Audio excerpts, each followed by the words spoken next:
तो बच्चों चलिए प्रश्न को पढ़ते हैं और समझते हैं। सिद्ध कीजिए कि 8C0 plus 8C1 plus 8C2 plus इसी प्रकार 8C8 इन सबका योगफल किसके बराबर होगा? 256 के बराबर होगा। इस कथन को हमें सिद्ध करना है। प्रश्न को हल करने से पहले प्रश्न के लिए हम मुख्य अवधारणा देख लेते हैं, जिसकी सहायता से हम इस प्रश्न को हल करेंगे। तो मुख्य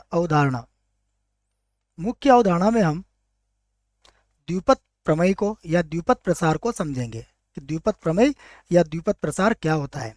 तो देखिए, हम लिखते हैं यहाँ पर द्विपद प्रमेय को मैं लिख देता हूँ द्विपद, अर्थात दो पद वाला प्रमेय, यूं बोल सकते हैं आप द्विपद प्रमेय। देखो, द्विपद प्रमेय में हम एक प्रसार लिखते हैं 1 प्लस एक्स की घात n। तो इसका प्रसार होता है NC0 फिर NC1, उसके बाद गुणा हो जाएगा x का, फिर NC2 फिर गुणा हो जाएगा x की घात 2 का, फिर NC3 और यहाँ गुणा हो जाएगा x की घात 3 का। अगर इसी क्रम को हम इसी प्रकार आगे बढ़ाएं तो यहाँ पर हमारे पास होगा NCn और x की घात हो जाएगी n। तो यह द्विपद प्रसार आपको इस प्रश्न के लिए याद रखना है। चलिए प्रश्न को आरंभ करते हैं।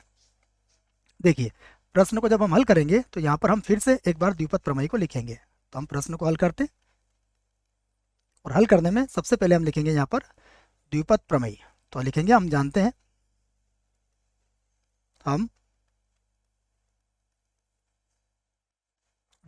देखिए हम क्या जानते हैं द्विपद प्रमेय या प्रसार को।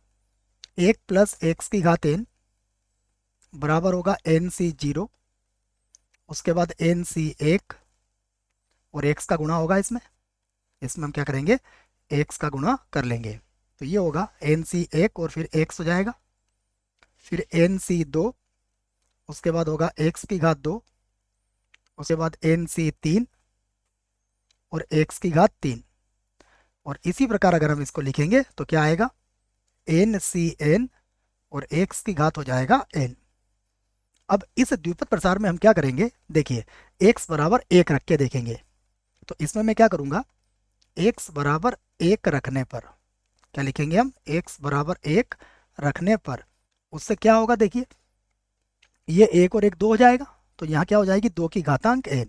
तो ये बन जाएगा हमारा 2 की घातांक n, लिख देंगे इसको, और बराबर देखो ये होगा NC0, उसके बाद प्लस NC1, क्योंकि एक जब x की जगह पर रखेंगे तो एक हट जाएगा यहाँ से, फिर प्लस हो जाएगा NC2। और इसी प्रकार अगर हम इसको लिखेंगे तो ये हो जाएगा NCn। ठीक है, उसके बाद देखो x की घात n था, अर्थात 1 की घात n हो जाएगा। अब हम ये देखते हैं कि हमें लाना क्या है। देखो हमें यहाँ पर दिया गया है 8C0 से लगा के 8C8 तक। इसका मतलब ये हुआ कि यहाँ पर हम n का मान कितना रख सकते हैं, 8 रख सकते हैं। तो देखिए मैं यही करूंगा, यहाँ पर लिखूंगा मैं n बराबर 8 रखने पर, n बराबर 8 रखने पर देखो क्या हो जाएगा, ये होगा 2 की घात 8, तो मैं लिख दूंगा इसको, ये बनेगा 2 की घात 8। और उसके बाद क्या हो जाएगा, ये होगा 8C0, उसके बाद 8C1, उसके बाद 8C2। और इसी प्रकार जब हम इस क्रम को आगे बढ़ाएंगे तो अंतिम पद क्या होगा इसका, 8C8 के बराबर हो जाएगा। अब 2 को 8 बार गुणा कर लीजिए आप, 2 को 8 बार गुणा करेंगे तो कितना आएगा, ये होगा 256, बराबर कितना होगा 8C0, उसके बाद 8C1। और इसी प्रकार जब आप इन पदों को लिखेंगे तो ये होगा 8C8। और आपको यही सिद्ध करना था, तो यहाँ पर हम लिख सकते हैं सिद्ध हुआ। आशा करता हूँ बच्चों आपको इस प्रश्न का उत्तर समझ में आया होगा। धन्यवाद।